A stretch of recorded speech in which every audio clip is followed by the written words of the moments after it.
Sebelum kita lanjut, jangan lupa like, comment, subscribe, dan nyalakan notifikasinya agar tidak ketinggalan info terbaru lainnya. Semoga bermanfaat.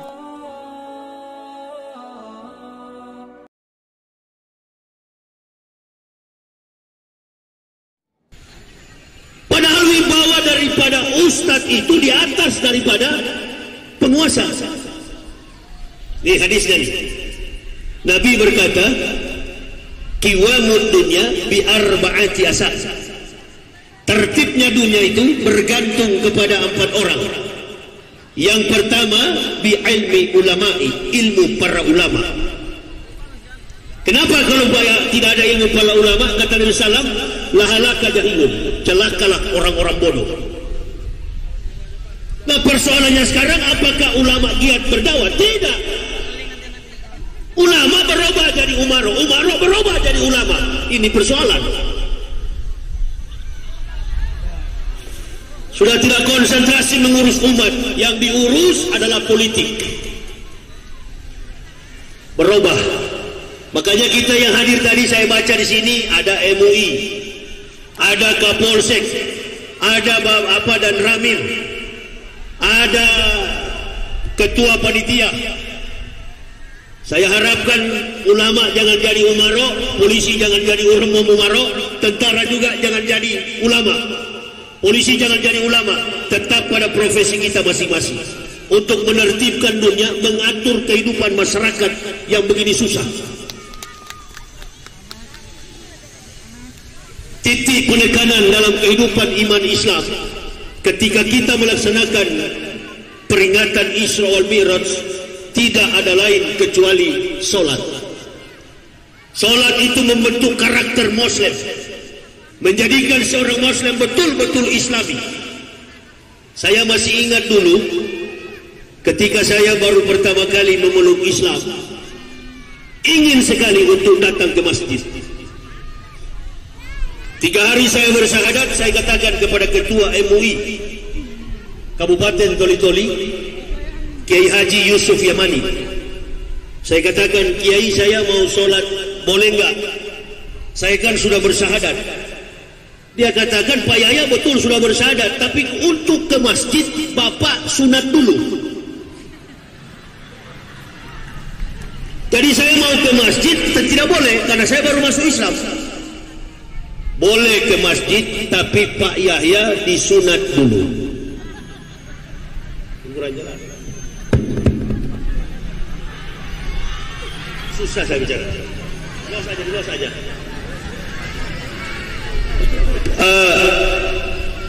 Boleh ke masjid, tapi saya disunat dulu.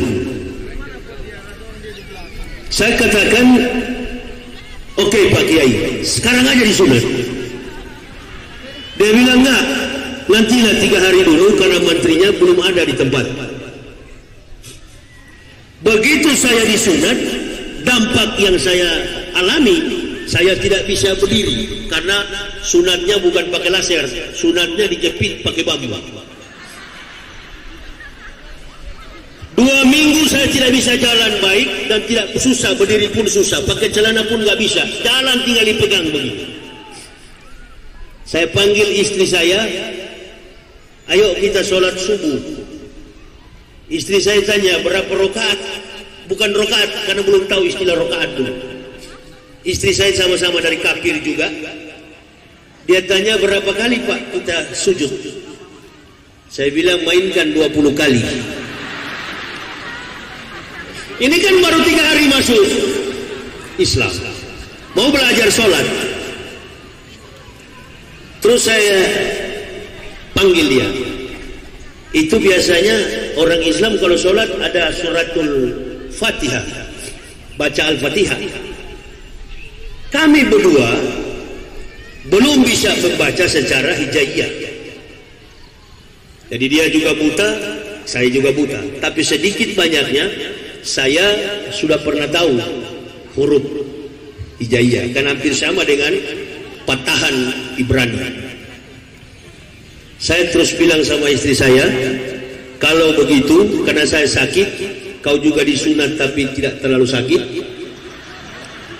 Kau yang jadi imam, saya jadi makmum.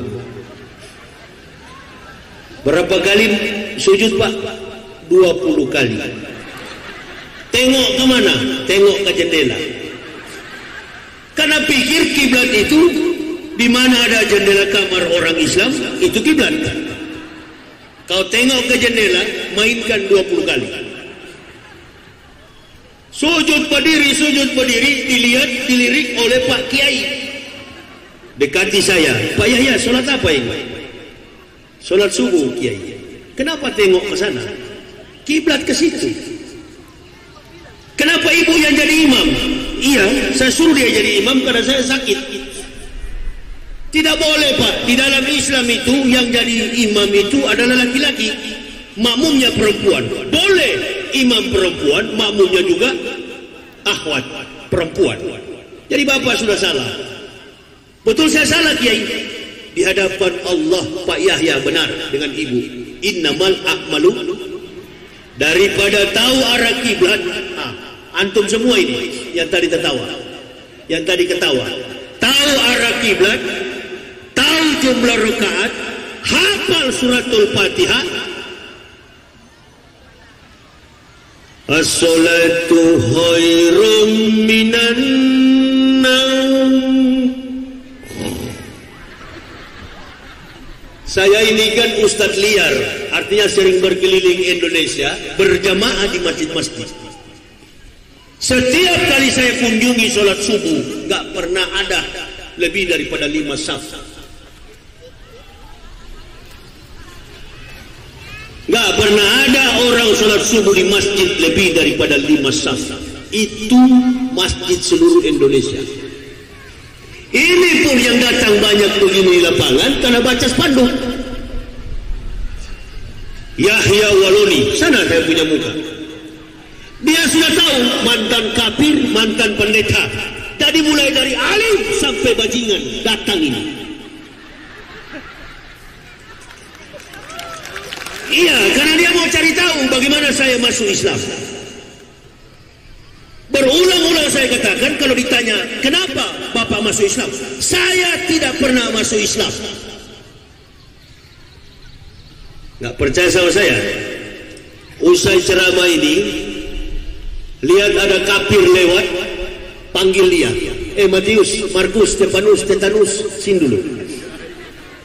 Mau nggak kau masuk Islam? Orang kafir tidak mau masuk Islam.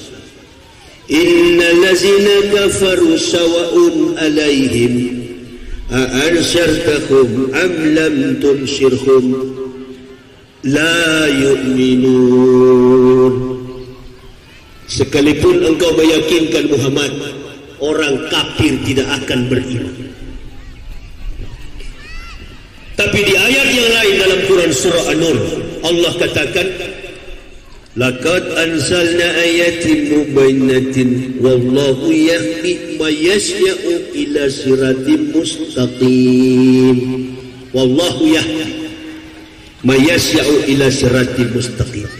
Bedakan antara Al-Baqarah tadi dengan Quran surah An-Nur. Apa perbedaannya? Status yang di Al-Baqarah itu adalah mu'alaf, status yang ada di An-Nur itu adalah muhtadin. Orang yang keluar dari Islam namanya murtadin, namanya muhtadin. May yahdillahu fahuwal muhtadin wa may yudlil fa ulaika humul khasirun. Tidak ada kata mu'alaf di dalam Al-Quran, itu tidak ada. Mu'alaf itu adalah orang yang dibujuk hatinya, itu mu'alaf. Jadi kalau ada orang masuk Islam karena dibujuk, mau kawin, ikut-ikutan, pindah agama, itu mu'alaf. Yang ada di pikiran Bapak Ibu, kalau mu'alaf itu orang lemah, bodoh, tidak ngerti apa-apa soal Islam. Sebenarnya salah itu Ibu Bapak. Orang yang diberi petunjuk itu sebenarnya orang-orang yang memiliki kemampuan intelektualitas di atas rata-rata. Bedakan coba ke Amerika. Di Amerika dan Eropa itu gereja tidak laku. Sekali lagi, di Amerika dan Eropa gereja tidak laku. Tidak ada penghuni gereja.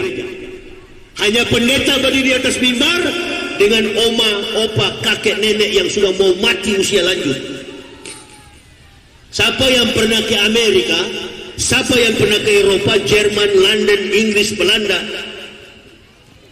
dia akan tahu setiap hari Minggu berkunjung ke gereja tidak ada jemaat. Lalu di Amerika gereja dijual dijadikan diskotik, gereja dijual dijadikan pub, gereja dijual dijadikan coffee house, gereja dijual dijadikan billiard table, gereja dijual dijadikan restoran. Di Indonesia saja gereja masih laku. Tapi ada satu masjid yang dipimpin oleh imam besar dari Indonesia, suku Bugis. Masjid itu namanya Indonesian Muslim Community Al-Hikmah Mosque, masjid komunitas orang Indonesia yang ada di New York. Imamnya di situ bernama Syamsi Ali, yang pernah mematahkan dan mengalahkan arogansi, kesombongan, keangkuhan Donald Bebek, Presiden Amerika. Siapa yang tidak kenal Donald Trump? Siapa yang tidak tahu arogansi dan kesombongan Donald Trump? 100 kali lipat di atas sos Volker Bush, tapi mampu dipatahkan oleh Syamsi Ali, orangnya kecil, imam yang ada di Amerika. Masjid komunitas orang Indonesia dalam satu hari, bule dari Eropa, Amerika mampir di situ untuk mengucapkan 2 kalimat syahadat. I witness there is no God but Allah, and the Prophet Muhammad is the messengers of Allah. Lalu tanyakan apa background, apa latar belakang, bagaimana kompetensi orang-orang yang masuk Islam ini. Mereka yang masuk Islam ini ternyata bukan gelandangan. Mereka yang masuk Islam ini ternyata bukan orang yang marginal. Mereka masuk Islam ini ternyata orang-orang qualified, orang-orang cerdas yang mengembangkan kemampuan. Laqad ansalna ayatin mubainatin wallahu yahdi may yasya'u ila siratal mustaqim.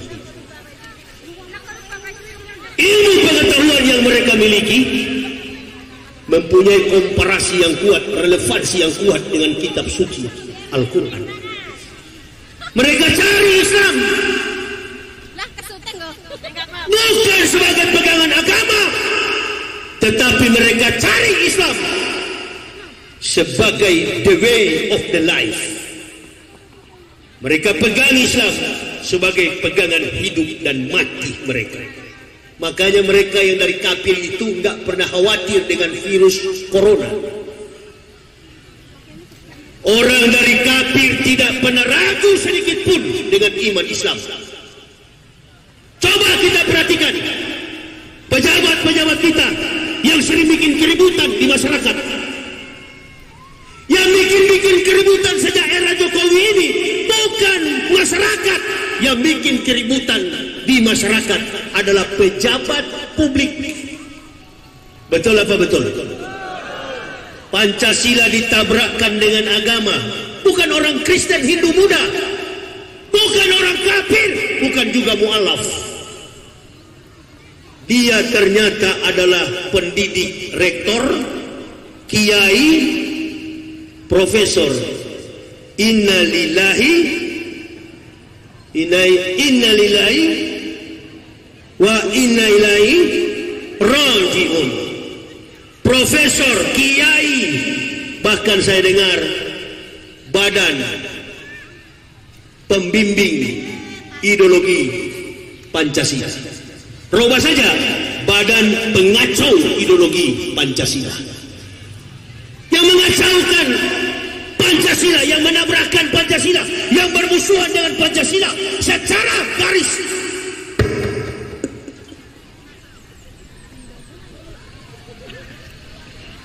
dari latar belakang sejarah, yang menabrakkan Pancasila itu bukan agama, yang bertabrakan dengan Pancasila bukan agama. PKI 1948-1965 yang membuat Pancasila selamat dari rongrongan PKI. 1 Oktober ditetapkan hari kesaktian Pancasila. Kita yang berkumpul ini tidak ada satupun yang berkhianat terhadap Pancasila, nggak ada. Saya pribadi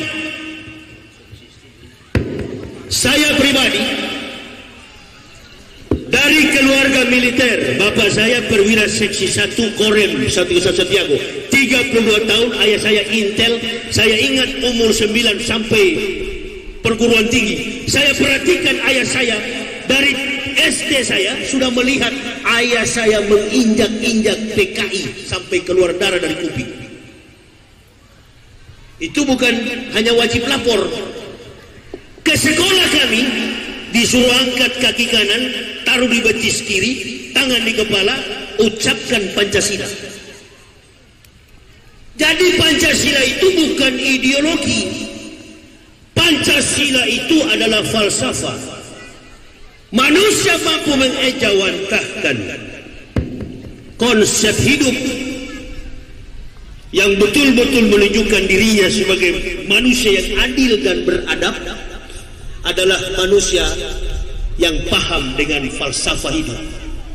Founding fathers kita, 9 wakil kita yang kebanyakan ulama, kemudian mereka mendirikan falsafah negara berdasarkan Pancasila. Jadi Pancasila itu bukan ideologi. Napas dari Pancasila adalah agama. Tidak akan ada Pancasila kalau tidak ada agama. Makanya pendiri founding fathers kita ini yang meletakkan falsafah Pancasila itu, dari 9 orang, mereka rata-rata yang mendominasi kebanyakan adalah ulama-ulama Islam. Mustahil kalau Ustaz dituduh anti Pancasila, itu mustahil.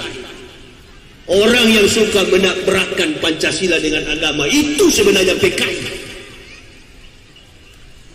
Itu suka menghancur-hancurkan umat. Jadi seperti begini, ini bola ini saya lempar ke bawah. Saya orang besar, orang dewasa, saya ambil bola, saya lempar ke bawah. Saya tahu saya dari ketinggian, anak-anak kecil di bawah. Nah, beginilah contohnya. Ada yang duduk pakai baju hitam ini, anak-anak. Saya lempar bola ke bawah, mereka bermain bola. Yang paling besar di antara mereka, pahanya kuat, betisnya kekar, dia menendang bola, kena sama yang kecil menangis. Inilah filosofis politik. Selama ini, mulai dari Pilpres, sesudah Pilpres, sampai hari ini, untuk menutupi ketidakmampuan pemerintah di dalam mengatasi berbagai macam problematika, Islam yang dibawa-bawa. Dia sendiri beragama,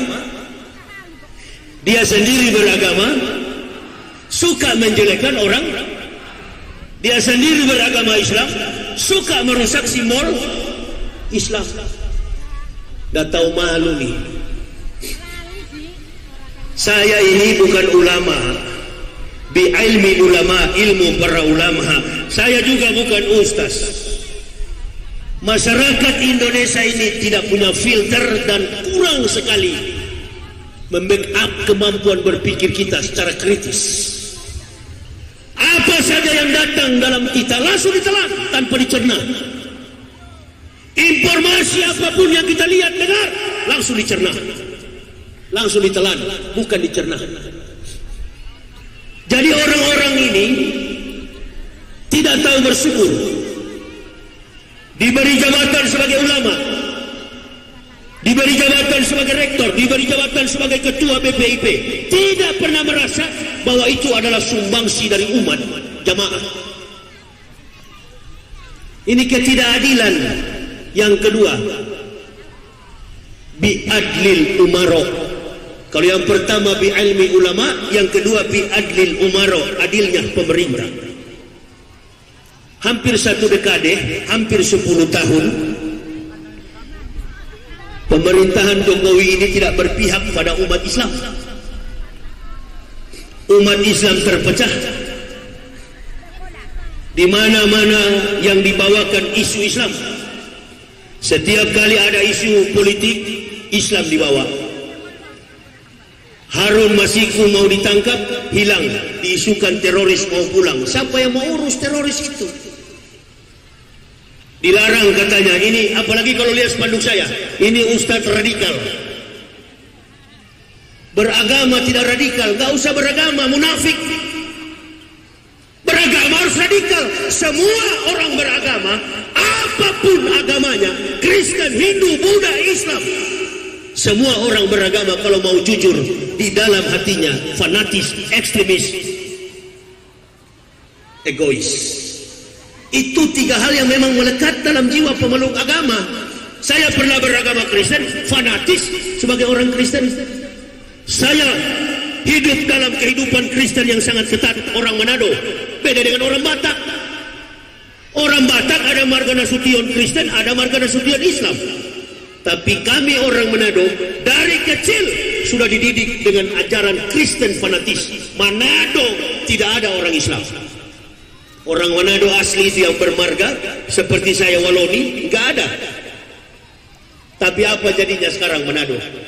Yang dulunya saya masuk Islam cuma 0,18%, saat ini Manado sudah 54% Islam. Allah